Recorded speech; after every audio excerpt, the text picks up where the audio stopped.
Hello, my name is Francisco Coronel and I'm going to be presenting an analysis of BBVA.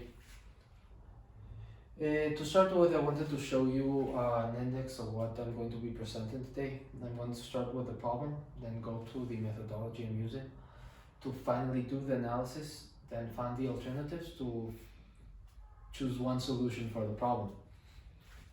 So to start with, I wanted to do a little introduction about BBVA. BBVA is the second biggest bank in Spain and the seventh biggest bank in the world. It has more than 74 million customers and has offices in more than 30 countries. The main business unit of BBVA is the loan. Loan is basically response to a need of financing. If a person needs to buy a house or to buy a car or to set up a business, it takes a loan from many banks, BBVA for example, for the money. Which is why I think the problem is not how do I make people take loans, because the need of financing will always be there, but how do I make people take loans from BBVA rather than from Santander. I say Santander because Santander is the biggest bank in Spain. It has more than 139 million customers, which is why I think this is BBVA's rival. The methodology I'm going to use to do the analysis is a SWOT analysis. I think this is the best methodology I could use because it directly does both the external and internal analysis of a company and can directly find the alternatives by eliminating weaknesses or taking advantage of opportunities. So let's start with strengths. The main strength BBVA has is its high customer satisfaction rate. These high customer satisfaction rate comes from their app. Their app has won the award for the best banking app for 2 years in a row. This is really good and a really good strength because with this, customers become BBVA's sales team. If I want to take a loan and a friend of mine really likes BBVA, he will tell me take a loan from BBVA. The second biggest strength of BBVA is the digitalization of all their services. If I say this because through the app, people can take out certificates and even pay taxes, which eliminates the need of going to an office. The third strength of BBVA is that it's in more than 30 countries. This is a really good strength because companies can do transactions, for example, payments between a company in Spain and a company in Istanbul, all through one bank, eliminating all the transaction costs between two banks. Also, a company can pay both their employees in two parts of the world through only one bank, which also eliminates transaction costs. Then let's go to weaknesses. The main weakness of BBVA, one of the main weaknesses, is its high inventory days rate. Inventory days is basically the time it takes for a person to decide to take a loan till their disbursement. Disbursement means for the money to get into the customer's account. It's when I say high, it's high in comparison to Santander. In the long term, this can really affect sales because it makes people less willing to take loans from BBVA. The second main disadvantage BBVA has is the lack of a personalized approach to sales. Santander, for example, has what's called a CRM, a customer relations management. They use this to predict what the customer may need. It takes previous information. For example, a person just got married, to market personalized loans. For example, if a person just got married, Santander can tell them to take a loan for a house or a new car. BBVA lacks this personalized approach. The third main disadvantage of BBVA is the lack of investment in new technologies.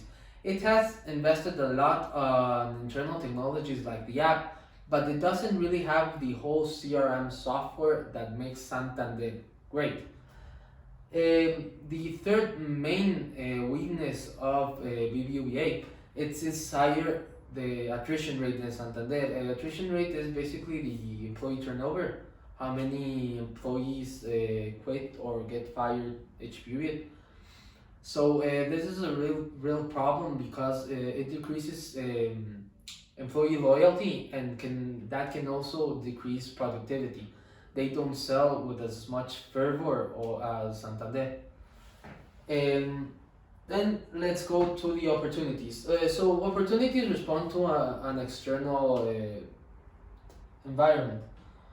Uh, what you can see here is the exchange rate. I'm showing you this because I think this is a really great opportunity for BBVA. As you can see, this is the US to D to Euro exchange rate. And now in 2018, it was at 1.26.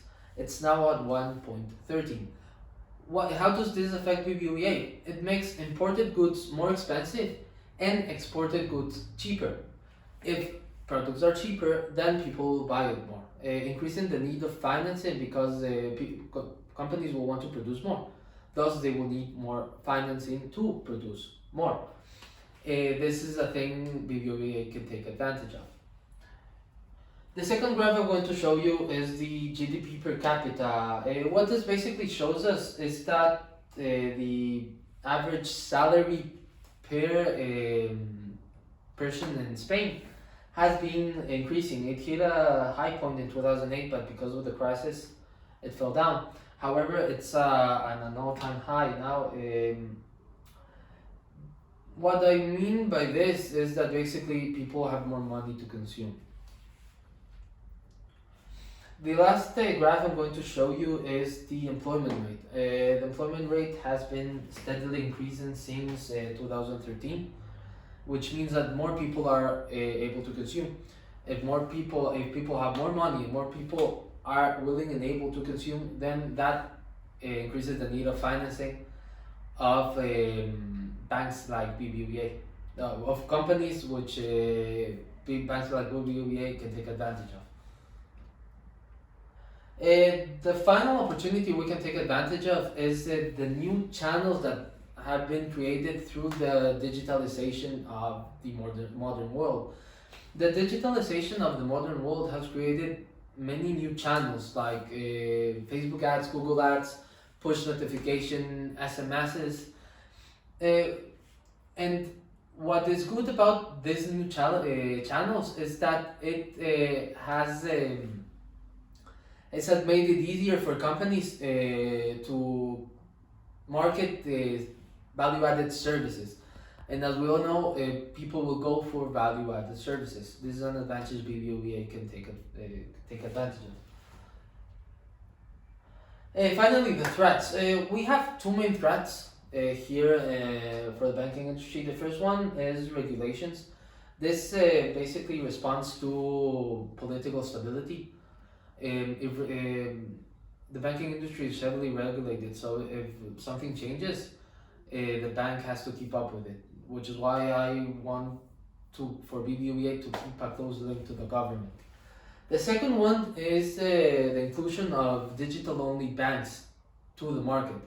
Digital-only banks have much less costs, which makes them a really big competition for this for BBVA, Santander, and many other banks.